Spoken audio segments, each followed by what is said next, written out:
You've emailed, you've asked, you've waited, but your child's still struggling and nothing's changing. You're not angry. Well, maybe you are angry. And honestly, who wouldn't be? You just want to know how to get things moving.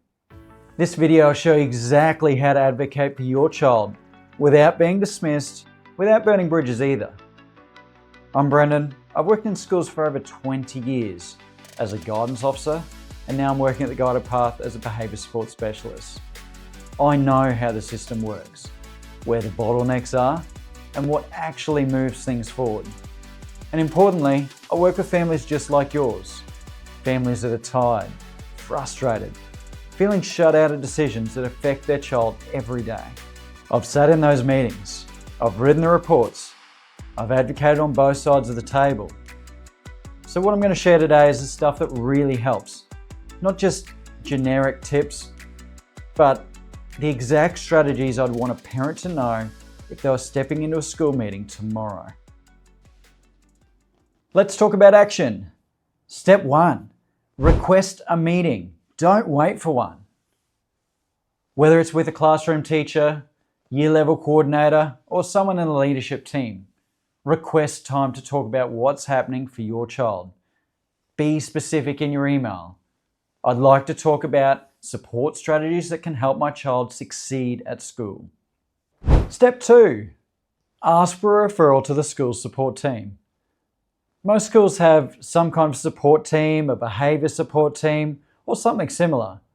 In Queensland, that might be a referral to the guidance officer, the social worker, the head of inclusion, or a deputy principal. If your child's needs are ongoing, these referrals can lead to real action.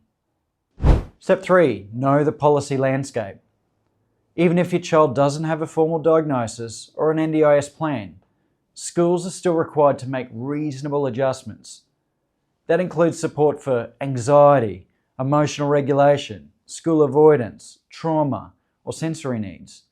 Even just knowing the basics of the Disability Discrimination Act or the Disability Standards for Education gives you power. You're not asking for favours, you're asking for what your child is legally entitled to. Step 4, speak the school's language. Every school's got buzzwords. In Queensland, terms like inclusion, reasonable adjustments, personalised learning plan, tiered support go a long way. If you speak their language, they're more likely to take you seriously. And if you don't know these terms, ask. You're allowed to say, what would this be called in your school system? Step 5, put it in writing. A friendly follow-up email after a meeting summarising the key points discussed isn't annoying, it's smart. It helps keep things accountable and shows you're engaged, not just emotional. Step 6, bring documentation. Examples of what worked in the past. Bring reports, even quotes from a previous teacher. Jack worked much better if he could draw at the start of the day. You don't have to criticise current staff, but showing previous success is something that people can build on. Step 7, don't rely on your memory. Bring dot points, notes, a summary sheet. School meetings can be difficult and stressful. If you've got something you can refer back to, you'll make more of an impact.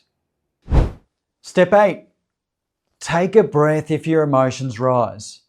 If you feel yourself getting overwhelmed, ask to pause or continue via email. It's okay to be emotional. You care a lot. But staying regulated keeps the power in your hands. Sometimes schools are ready to help, but they're just not sure how. They may not fully understand your child's needs and what has or hasn't worked before. That's where the Guided Path is something that can make a real difference. It's something that I'm really excited about. Introducing the Support Me at School plan, a professionally created plan developed by Behaviour Support Specialists. As a parent, you know your child best. You are the expert on them. You fill in a short form. I'll work together with my team to translate what you've said, what your answers were, and put them into a high quality plan that teachers can actually use. And here's what you'll get: a high impact, school-ready behaviour and support plan, personalised strategies that explain how your child shows distress and what helps, clear strategies for regulation tools, communication preferences, and proactive routines, brave goals that show your child's growth with room for school collaboration. Your voice, written in professional language that schools respect. This isn't a worksheet or a tip sheet. It's a full, detailed plan that you can send into your school, that you can take in with you to meetings and start important conversations. And to support you even further, I'll throw in some bonus tools and visuals to help your child at home, like the Brave Behaviour Tracker and other visual tools. You don't have to wait until things fall apart to take action. You can start this week. Whether your child has a diagnosis or not, whether they're on the NDIS or not, if you know they're struggling, that's a reason enough to act. You are your child's strongest advocate. Let's give you the tools to make your voice count. Click the link below and let's get started.